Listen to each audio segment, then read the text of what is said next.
What's going on, Alamo City Movie Talk fans? As always, I'm your host, Ryan D, aka Ryan680.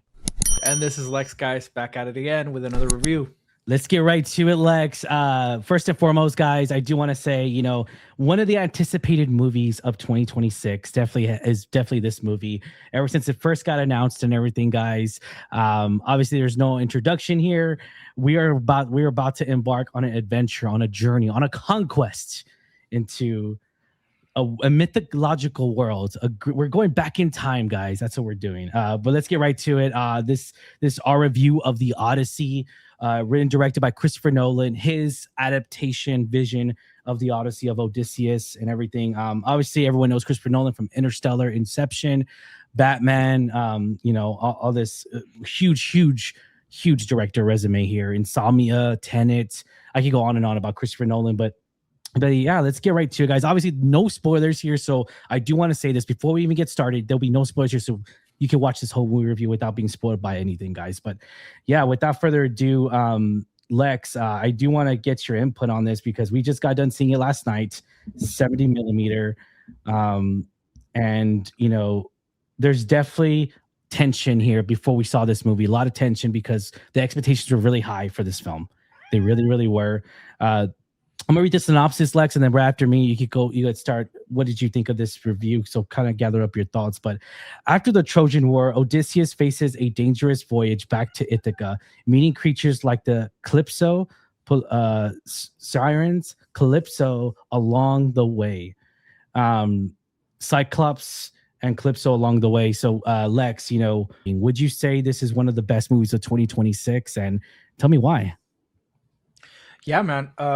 Absolutely. Like I gotta say, like, this is one of the top movies of the year so far, and you guys know that it's been a really good year for movies. One of my favorites being Project Hail Mary, and I think this might end up being like really, really high up there, and just a generational movie in the sense that Christopher Nolan is well regarded for the work that he does in the movies. It's not too long ago that we got the massive Oppenheimer, or Oppenheimer.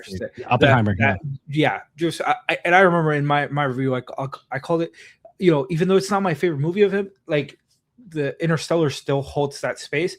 Like I feel like he put it all out there, and for him to then tackle this epic Greek tale or a poem, but it's an epic, right? Of Odysseus' journey based on Homer's The Odyssey. It's just, man, like I couldn't imagine like another person at the helm other than Christopher Nolan. And I don't love all his movies. There are some that actually, like, narratively speaking, like I feel like they're a little too convoluted or not as well polished. But when you look at even, like, once again, the work of his that I like the least, there's just a high caliber of expertise in how he puts movies together. And this, man, with this cast, with the score, with the locations that they shot in, and like you said, shot fully from beginning to end. It's all on IMAX film, which is the first movie to do so. It was a tall order, but it absolutely delivered. It's just, I kept reminding myself that I don't see movies like this very frequently. And even then, like, even though it'll set a precedent on how to do these things, I just don't think a lot of people can do it. And it's a special thing. It's a special thing to watch. And the stakes are always high. The stakes are always high with a movie like this. It's one of those, like I said, generational movies where, like, whether it ends up being your favorite or not, you cannot help but admire what transpires on the screen. It's just truly incredible, and I really, really loved it. I can't wait to see it again. I have some work travel, but after I'm back, my plan is to watch it again. It's a long one, though. It's a long one, so be prepared for that. It's almost 3 hours, or pretty much. I mean, round up, it's 3 hours. Right around 3.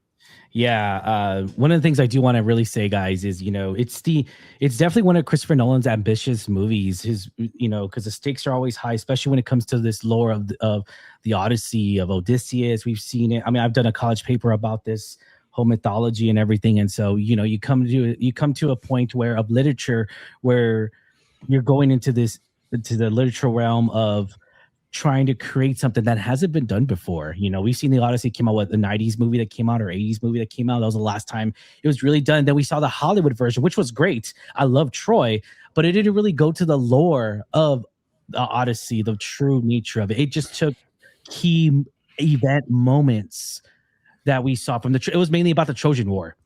They didn't really talk about Odysseus. This is mainly about Odysseus.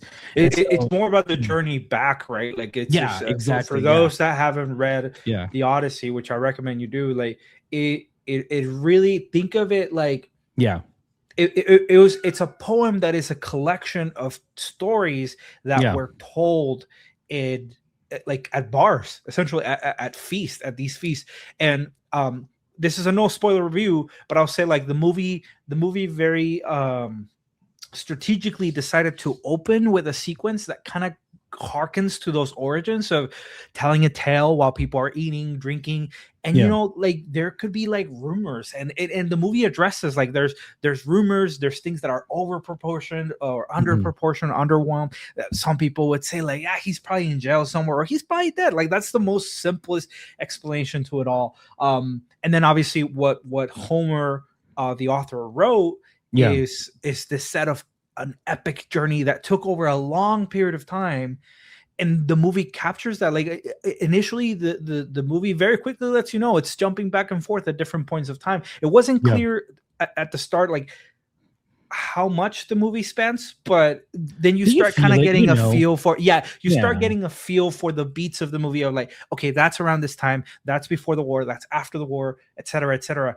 And man, to see these performances and the actors also kind of transpire through the different stages, and you can see them, you know, how war affects them, how the environment, the times are clearly changing.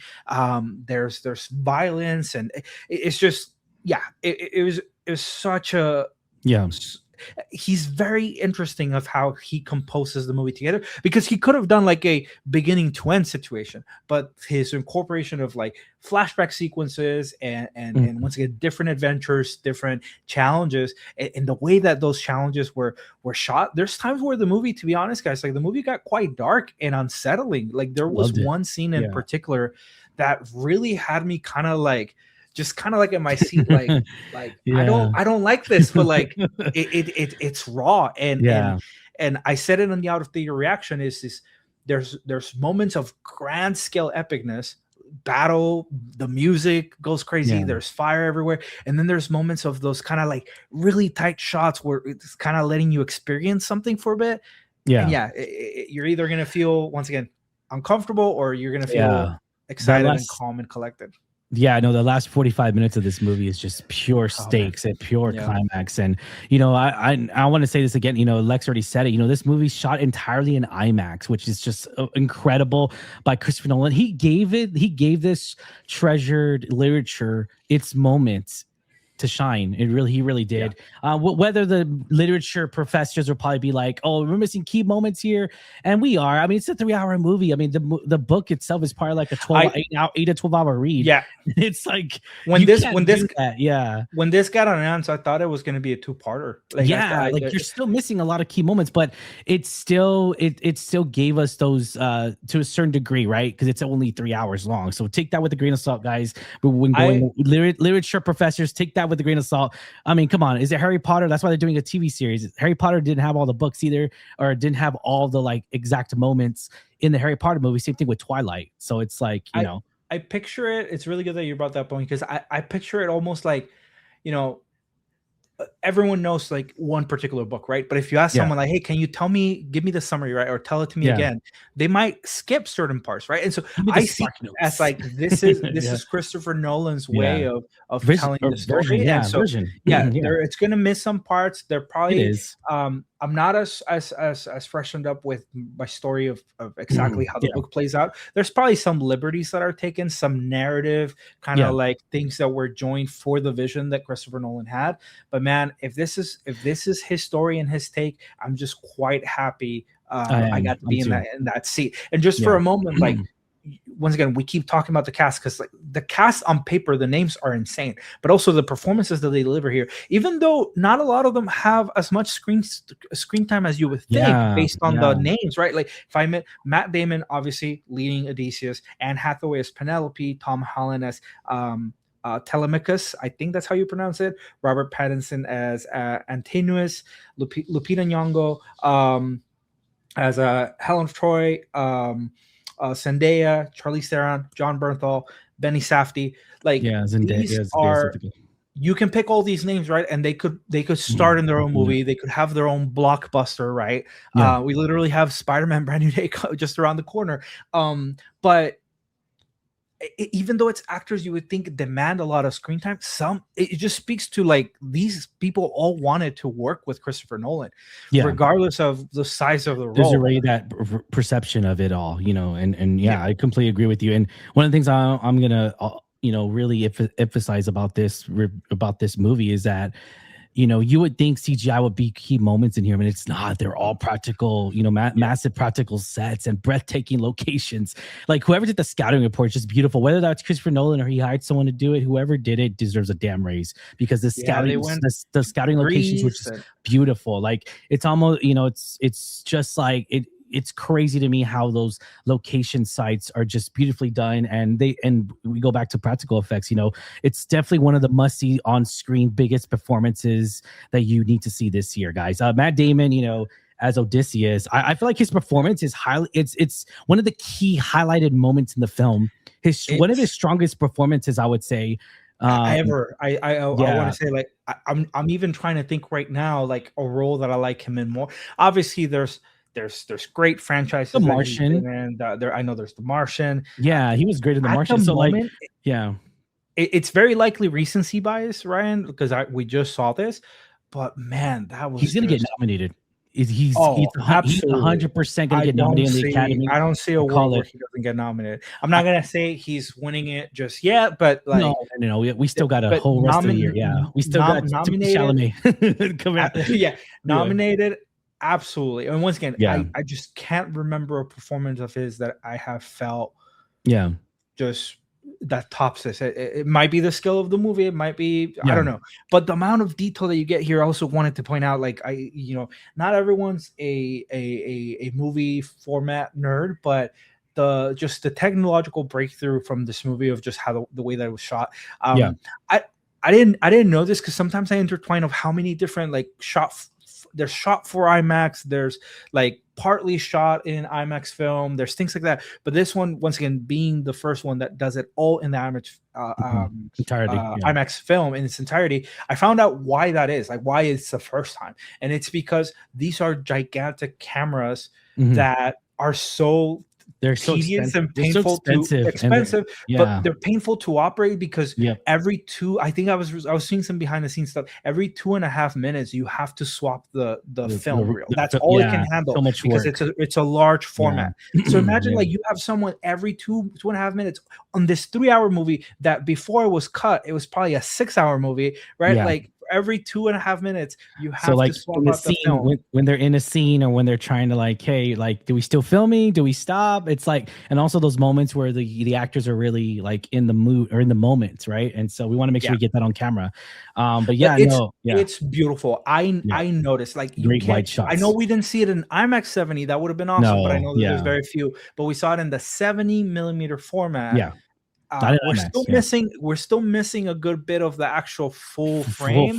I know. Yeah. There's this level of crispness, just the right amount of graininess. Like, once again, if I put myself, I know I'm a nerd about this, but like if I put myself in the shoes of like, I don't know about this, I still would say like the look is special. Like it is. Other movies don't have that look, and maybe it even helps. You could tell from the watching it when you first see it on screen. It's like you go see other movies and you're just like, damn, like this is so clear, it's so well done, and everything when it comes to editing. The editing.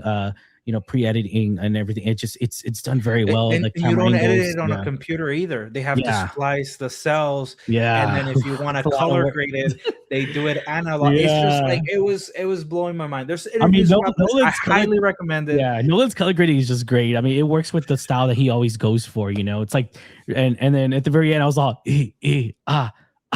I was like, I don't know why I just kept thinking about the Dark Knight Rises, but yeah, going back to Matt Damon's performance here, it talks about the battle-hardened warrior and how deeply flawed kings are, and I love how they really touched up on that. They touched on the lore, the concentrated lore of the fact that Agamemnon wasn't, he wasn't this great king or this great person, if you will, and he was as flawed as the city of Troy they conquered, or we gotta impregnate the bitch. They always say like it's like stuff like that. So it's like it's one of those things to where like it really makes sense, and I love how they showed us as human beings, because in the end of the day, it's one of those things to where we're flawed, right? And I love it shows that vulnerability, because it shows that human grounded in filmmaking that we really do love of Nolan and everything. Great storytelling here from Nolan.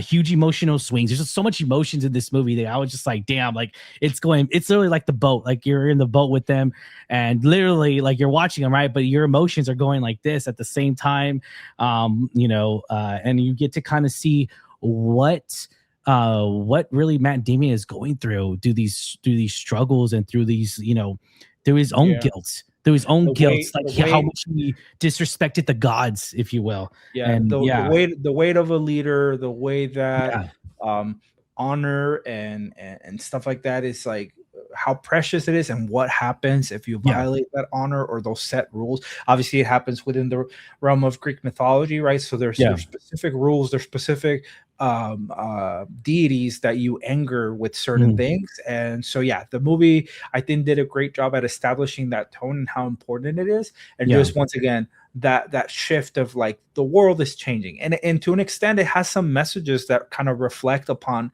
where humanity is at today, and I think that it landed very well with me, with the way that Nolan teased that up, and then there's payoffs here and there. And once again, just it's very story driven, but the moments that there's action sequences or moments of tension, horror, even at each of those, you could grab some of those scenes, plug it in another movie, and it's a standout scene. The fact that all of it is here in one movie is what kind of like I'm still draws struggling you in, to like, I'm still struggling like encompassing like, man, that was all in one movie by like one it's director, a lot, right? So one director, one time. And so Nolan's style and Nolan's filmmaking here just really, really beautiful. Even more so, like the production design here is just really great. The costume design's gonna get nominated. I get like this. I would not be surprised if this movie gets the most nominees in the Oscars. Like this one and Dune are definitely going to be one of the top contenders get the both of them most happen awards. To be some of my favorite directors. I know, Denis Villeneuve, and the dude, like, and not both of them could win. Has the opportunity. He has the opportunity to make almost a perfect trilogy if he sticks to landing. I'm crossing my fingers. No, I'm pretty sure he will. I know for history buffs, I know like some of the production design talk like might make you mad, because I know there's been a lot of conversations about like some of the armor not being accurate and things like that. The armor, understand it's an adaptation. The language thou are, like, come on, guys. There's a lot of things to pick apart. That's fine. I just happen to be someone that's okay with suspending disbelief when it comes to Spider-Man, which is also work of fiction, right? And this, although once again the stories passed along through generations, and there's significant importance to this that predates comics, of course. I still am okay with having some sort of suspense disbelief. Like I said, I kind of think of it as like Christopher Nolan sitting down, gathering us by the fire, and telling us that this is how the story played out, and this is how he visualized the clothing, the armor, etc. I had no problem with that. It was epic. Me neither. I didn't. And I know a lot of people are gonna have, because it's like, and that's the thing too. I really want to say this, guys, because a lot of there's this, and this is at work too. Everyone's all like, hey, it's like Troy, right? I'm like, no, it's nothing like Troy. No. Like I want to say this so much. If you're going in with the expectations of Troy, you're going to be disappointed. I'm going to tell you that, because Troy's great for what it was. It came out. Brad Pitt, I'm not going to go on with that movie, but that movie's great. It's a great movie, but it's about war. That movie's about the Trojan War, and it's great. It does a great job portraying that. It took like two studio heads or two major studios to make that movie. That movie was great. And so we go to this movie. It talks about the exile, the lore of the Trojan War, but it talks about mainly it follows Odysseus. It follows him. It follows what the struggles as he was going through as a flawed man, what he did to the gods, what he portrayed. And so when he portrayed the gods, when he mimicked the gods, or however you want to say it, it goes back to the lore of like the aftermath, even more so, of Odysseus after the Trojan War. And it talks about that. So and there's a lot of story driven. There's action, guys. I'm going to say this. There's a lot of action, but it's stretched throughout the movie. It's not like Troy was like consistent action. Every single scene is an action. And that's great. Movies like that are great. I fucking love movies like that. Don't get me wrong. That one, Kingdom of Heaven, is one of my favorite movies of all war scenes. That's all time. Like actual, like full on battle arm, besides Game of Thrones, Battle of the Bastards. But needless to say, if you are a fan of Troy, just remember, go in with that don't go in with expectations for one. Two, go into expectations that you're going to get some great cinema and great storytelling. As much as Troy is great and everything, it was a simple story, but it wasn't lore driven, and it really wasn't like how you say, okay, well, it wasn't the great it really emphasized on too much about the book of Odysseus. The Odyssey, I'm sorry, of the Odyssey. So yeah, but regardless, excellent performances here by Matt Damon. Even though we got a small little, tidbit of certain actors, which I thought we are going to get a little bit more of, I was still pleasantly surprised. I was like, damn, like this is still great. I still enjoyed moments like this. And people that I thought were going to get more screen time, they didn't. And I was kind of bummed. I was like, oh, why not? But in the moments that they were on camera, it was spot on cinema magic. It really was. I'll say it again, an epic storytelling here, of emotional storytelling here, from the lore of Odysseus. And so it just the Odyssey. And so it just, people are going to say they're not going to go see it because of the runtime. That's fine. That's fair. Whatever. Did you go see Avatar? That's all I'm saying. Did you see Avatar? That's all I'm saying, guys. All right. I'll leave it at that. If you did see Avatar, even the first one, if you saw the first one in 3D when it came out so many years ago, go see this movie. That's all I'm saying. Give it a chance. I feel like moviegoers are really going to go see it. This movie is hyped up as much as it has. People have claimed that we got Universal money for this review, for the art theater reaction. I wish that was true. Let us know, Universal, by the way. We're just fans. We're huge fans. I'm a huge Christopher Nolan fan, and I don't agree. Tenet's one of his one of his weakest movies. Like I don't love Tenet as much as like it was okay. I personally don't like Dunkirk. I saw it once and I didn't want to watch it again. Or I'd probably give it another chance. Good. Okay, well, hey, this is just to show y'all, like, I'm not Christopher Nolan, like all day, every day. Yeah, like his paycheck. Yeah, exactly. And that's the thing too, is that you gotta remember, like this guy, it's crazy because I saw an interview. Christopher Nolan was denied film school. He applied to film school back to back, and he was denied, not accepted, and then still made short films and made it big. That's all I'm saying. You take the leap of faith. But yeah, guys, rating 1 out of 10, 10 being the highest. Lex, what are you going to give this rating? 1 out of 10. For me, man, and once again, this is my number. This is my own metric, right? Like it's something that. Oh no. For me. Oh yeah, no, it's hard not to give it. It's hard not to give it a 10 for me, just because. Wow! Holy shit! I loved it. I loved it. Damn. That much. Yeah. Love that. Bruh. Damn. I think only 2 movies for me this year have done that, because I love Project Hail Mary. I know Project Hail Mary, yeah. Project Hail Mary was great, man. Oh, I love that movie. Damn, I love that movie. I love it. But yeah, so like, yeah, and Ryan Gosling's gonna get nominated. He's gonna get nominated for that movie. So yeah, no. So it's hard. I have to watch it again just to see like what a rewatch feels like for me. Yeah. But just out of seeing it, the performances, what I felt, the seat that it put me in, 10 for me. Nice. Love that. I'm almost at a 10. I'm not at a 10. Okay. I'm almost at a 10. I'm probably like at 9.6. 9.6 out of 10. Yeah. Not a 10 though, not a 10. I think Oppenheimer I gave him a 10. That was, you know, and I really, this movie's great. There's so many great, even the music. I love the music in this movie. And so it really, it's the same guy, composer as Oppenheimer, and then and the Mandalorian, right? He made the Mandalorian, Ludwig. Yeah. And so isn't he Academy Award winner? I think he is. Yeah, but he did for Oppenheimer. I think that's what he went for. Yeah. So you know, we could do 9.6, guys. I really did love this movie. This movie's so great. Go check it out. I'm gonna buy the steelbook. I'm pre-ordering that sucker. I'm gonna try. By the time you see this review, guys, the Popcorn Bucket gets released on Thursday.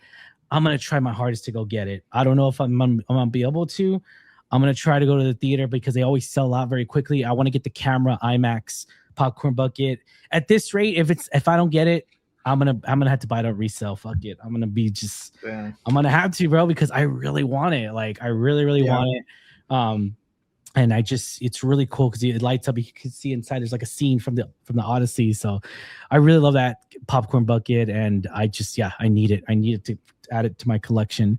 And it's rare that, I mean, I do get, I'm getting a little crazy with Popcorn Buckets, but I'm running out of space. I'll tell you that much. So it's very selective. But anyways, guys, thank you so much for making us a part of your day. If you stuck with us this long, thank you so much, guys. We appreciate all of our subscribers. Thank you guys so much. We got more reviews coming out later this week. I know I got another film coming out later. We'll go check out another film later this week. Lex is going to be out of town, but you'll be seeing more solo reviews out of me, guys. And then stay tuned for a House of the Dragon season 3 reviews. I know I apologize. I skipped the last one. I'll try to catch up this week and everything. I get do a full review of it because it's just a great season. It really has been. And she's finally at the throne. Rhaenyra's finally at the throne. But anyways, guys, thank you so much for making us a part of your day. As always, I am your host, Ryan D, aka Ryan680.